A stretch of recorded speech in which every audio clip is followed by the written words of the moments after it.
او یو حدیث ارتوایما دومره یو ناشنا حدیث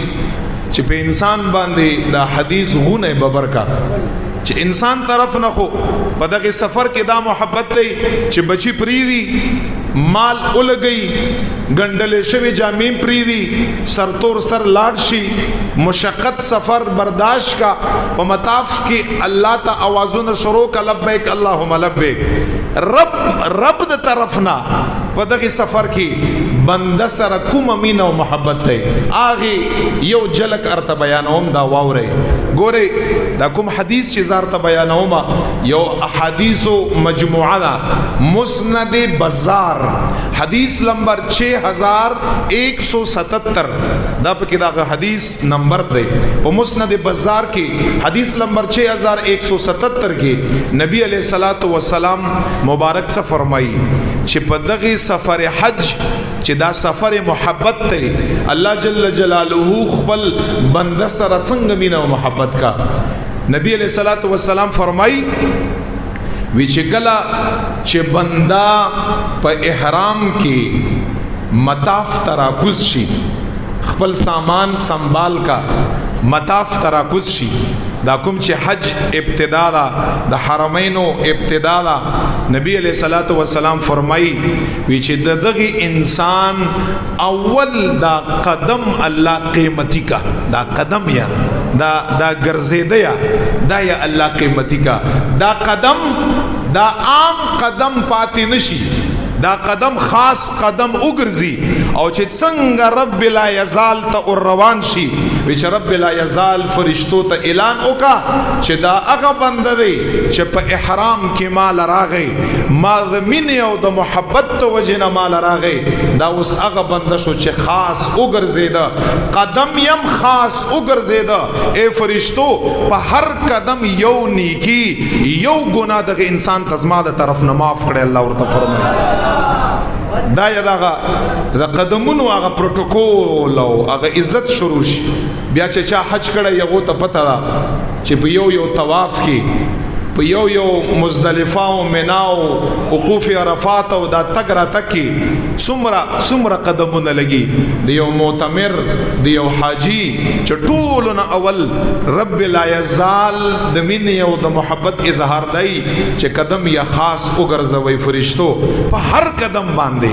کو اٹلا حرم ناراضي که حرم نا اٹل لذي کو اٹل بل طرف روان نه منا لذي عرفات لذي وقوف مزدلفه دا اغي لذي هر چرته زي شیطانان ولي هر چرته زي بس هر قدم باندې یو نیکی زما طرف نه یو ګناه د زما طرف نه د معاف کړه الله فرمایي او بیا چې کله دا شی د شروع شي دا تر هغه وخت پوری چې انسان واپسی هغه سامان اوتړي او په جهاز کې راکینی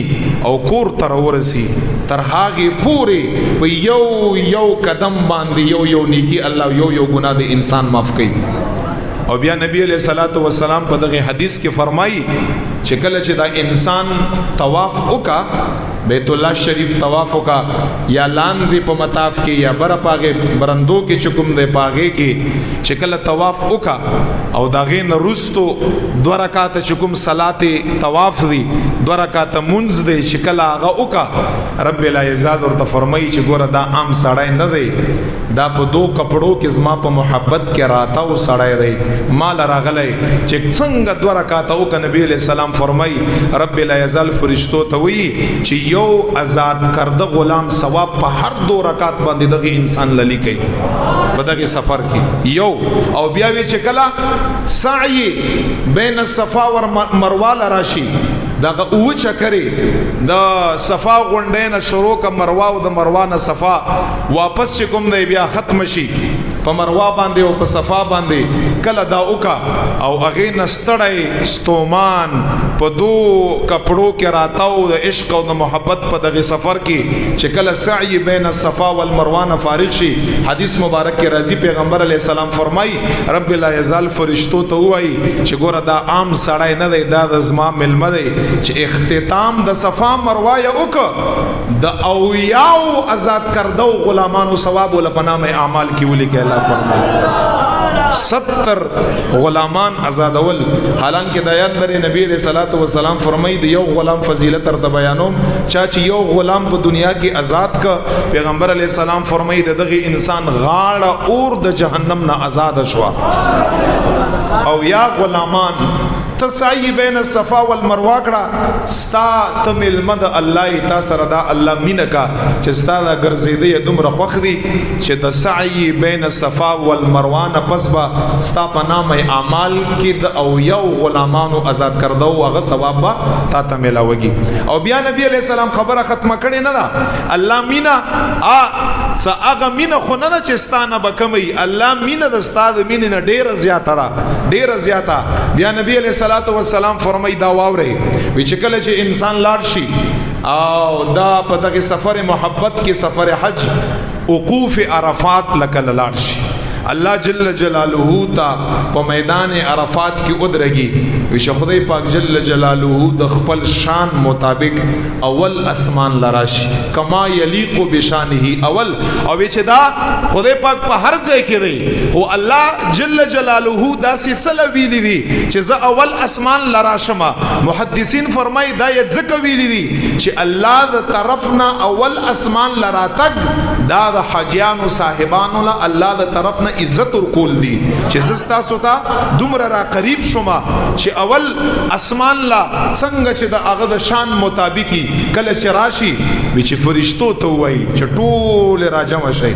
ټول فرشته راجم شي فرشته راجم کا وی چې فرشتو ته فرمایي نبی علیہ السلام فرمایي چې دا وګوره دا یو کس ببر سرونا په دو کپڑوں کې راتاو په سخت ګرمۍ او په تکلیف او په خلو کې ګوره دا راغلي دي خرچه یې کړې ده پیسې یې لګولې دي وی چې تاسو ته پته ده چې دا څه شي پاره راغلي وی چې دا دی پاره راغلي فرشتو چې زما رضا کا دا دی پاره راغلي چې ګناهونو بوج یې زیات دی چې هغه ورته معاف کړم او دا دی پاره راغلي چې ما نه جنت غواړي چې زول جنت ورکړم. نبی علیہ الصلوۃ والسلام فرمایي د غدری خبره الله جل جلاله وکا بیا فرشتو ته فرمایي اے فرشتو تاسو گواه اوسئ چې دغه خلکو صرف خپل گناهونه نه دغه خلکو خپل گناهونه درې خبره الله کړی دي. اے فرشتو کدغه خلکو گناهونه د ریګ د ذرو برابرۍ د زما د باران د قطرو برابرۍ د سمندر په سر باندې د زګ برابرۍ تاسو گواه اوسئ چې دغه خلکو ته په دغه میدان کې ما ټول گناهونه معاف کړه الله جل جلاله. او دا درې خبره الله وکا کده ریګ د ذرو برابرۍ کده باران د قطرو برابرۍ کده سمندر د سر د زک برابرۍ او چې بیا ورته فرمایي چې دا خود دوی بخنه شوا او اے فرشتو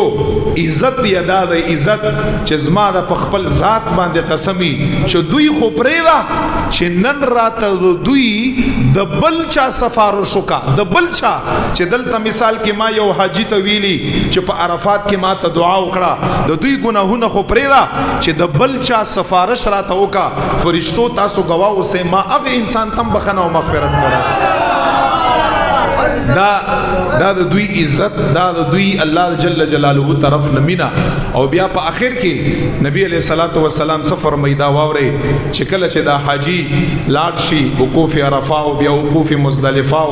بیا دا غینه پس مینا میدان لا یو شیطان وشتل او دا غینه پس چې د قربانی او دا غینه پس حلق دی او بیا لاړ شي په لسمه ذل حجه باندې انسان طواف زیارت کا چې کله بیا خو احرام نه آزاد شي طواف زیارت چې کله انسان طواف زیارت وکا طواف زیارت ل په لسمه ذل حجه یا په یو لسمه ذل حجه لاړ شي چې کله طواف زیارت وکا دا غینه پس دوباره بیا خدای پاک جل جلاله یو اعلان کا چې فرشتو ته فرمایي نبی علیہ السلام فرمایي چې گواه اوسئ د غزما بندگان دا داسې ګناهونو نه پاک شو لکه مور چې په نن ورځ باندې ماشوم اوځي کوي څنګه د ګناه نه پاک